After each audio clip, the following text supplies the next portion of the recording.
Hi, this is a new series. In this, we will try to learn current affairs topics relevant to our exam syllabus in everyday videos. इस series को बिलिंगुअल हिंदी और English में रखेंगे. कोशिश होगी कि भाषा आसान हो and we will keep this little informal and light, but will try to make it sure that we meet via this series everyday means everyday.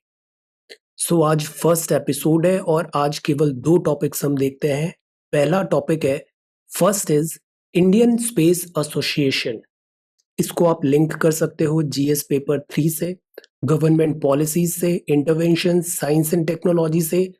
और सेकंड टॉपिक है international day of the girl child, जो कि था 11th of October 2021 को. इसको link करिए GS paper 1 से, Indian society, GS2 government schemes, GS4 ethics से तो सब लिंक हो ही जाता है. So first is Indian space association. See, हाल ही में प्राइम मिनिस्टर ने इंडियन स्पेस एसोसिएशन का लॉन्च किया. ये लॉन्च वीडियो कॉन्फ्रेंस के थ्रू हुआ था बिकॉज कोविड टाइम फिजिकल नहीं था. ऐसा कहा जा रहा है कि ISPA will act as a single window and independent agency on matters related to space technology.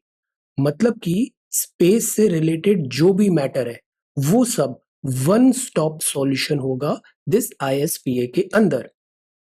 अब ये सवाल है कि ISPA का रिक्वायरमेंट क्या है. So look, for past some time our focus is on space and ocean. Why? Because space और ocean दो अनएक्सप्लोर्ड टेरिटोरीज है. लैंड एक्सप्लोरेशन में तो एक सैचुरेशन सा आ गया है. कोलंबस के टाइम से लैंड एक्सप्लोरेशन में एक, आज की डेट में 2021 में एक्सप्लोरेशन में एक स्टेगनेंसी आ गई है. सो अनएक्सप्लोर्ड क्या है? Ocean and space. Tremendous scope है. So that is why every country is trying to get early bird advantage over here.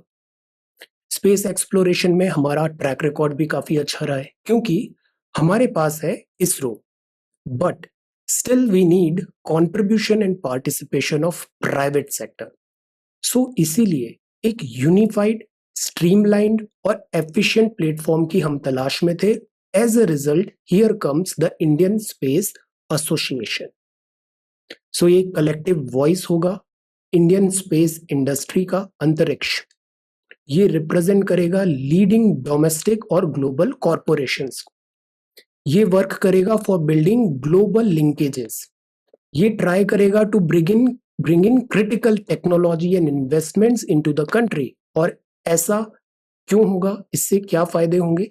तो जब टेक्नोलॉजी आएगी, इन्वेस्टमेंट आएगा, तो आएंगे जॉब्स. सो ISPA का 3 कीवर्ड है. पहला कीवर्ड है आत्मनिर्भर. आत्मनिर्भर बनना है. दूसरा है प्राइवेट पार्टिसिपेशन. और जो तीसरा है वो है कि इंडिया बनेगा ग्लोबल लीडर. लुक, अगर हम आज की डेट की बात करें तो $360 बिलियन की ग्लोबल स्पेस इकोनॉमी है. $360 बिलियन की स्पेस इकोनॉमी है. बट अनफॉर्चुनेटली इंडिया का इसमें शेयर है केवल 2%. हमारा टारगेट ये है कि 2030 तक हम इस 2% को बढ़ा के 9% तक लेकर जाएंगे. So there is no doubt that India एक ग्लोबल लीडर बनना चाहता है स्पेस टेक्नोलॉजी में. इसमें जैसे USA की स्पेस एक्स है, ब्लू ओरिजिन है, वर्जिन गैलेक्टिक है, तो वैसे ही इंडिया की भी कोई होममेड प्राइवेट सेक्टर हो कंपनी और जो पार्टिसिपेट करे इसरो के साथ space exploration. So that is why ISPA is required to fulfill this private sector participation in space exploration.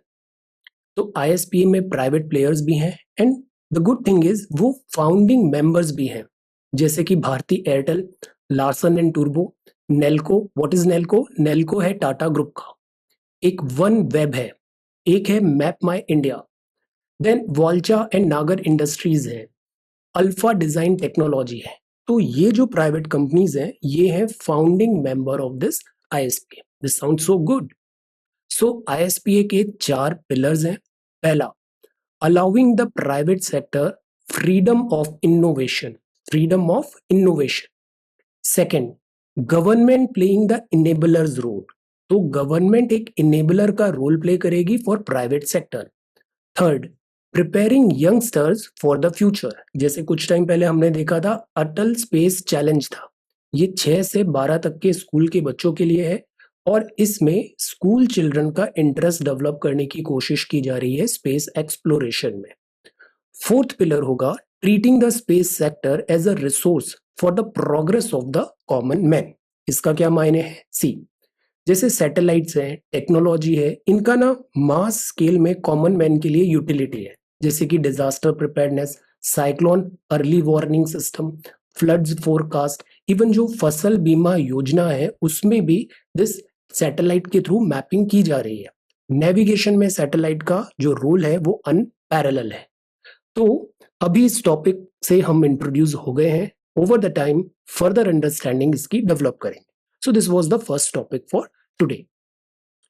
जो दूसरा टॉपिक है वो भी बहुत इंपॉर्टेंट है और वो है international day of the girl child. 11 अक्टूबर को ये ऑब्जर्व करते हैं हम, बट क्यों? बिकॉज यूएनजीए क्या होता है? यूनाइटेड नेशंस जनरल असेंबली 2011 में एक रिजोल्यूशन के थ्रू 11 अक्टूबर डेट को डिसाइड किया था for this international girl child day. But इसका पर्पस क्या है? तो सी, पर्पस है to mark the importance of adolescent girl child and attempt at identifying their power and potential by opening opportunities for them. Opening opportunities for girl child, ये theme है, ये purpose है this international girl child day का। सो इस साल की theme क्या है? बिकॉज कोविड-19 का बैकड्रॉप है, everything is going digital, so the theme for this year is digital generation our generation. Digital generation our generation. ध्यान रखना है, कुछ साल पहले प्रीवियस ईयर क्वेश्चन पेपर में आप देखना यूपीएससी प्रीलिम्स में एक सवाल आया था, what do you mean by Beijing declaration? Prelims का सवाल है। ये डिक्लेरेशन 1995 की वर्ल्ड कॉन्फ्रेंस में आया था ऑन विमेन देयर राइट्स और ये था बीजिंग में। सो दैट इज वाई इसको बोला गया Beijing declaration. It is known to be most progressive blueprint ever for advancing the rights of not just women but girls too. So GS 1 में society, GS 2 में governance और GS 4 में ethics, तीनों जगह आप इस टॉपिक को लिंक कर सकते हैं।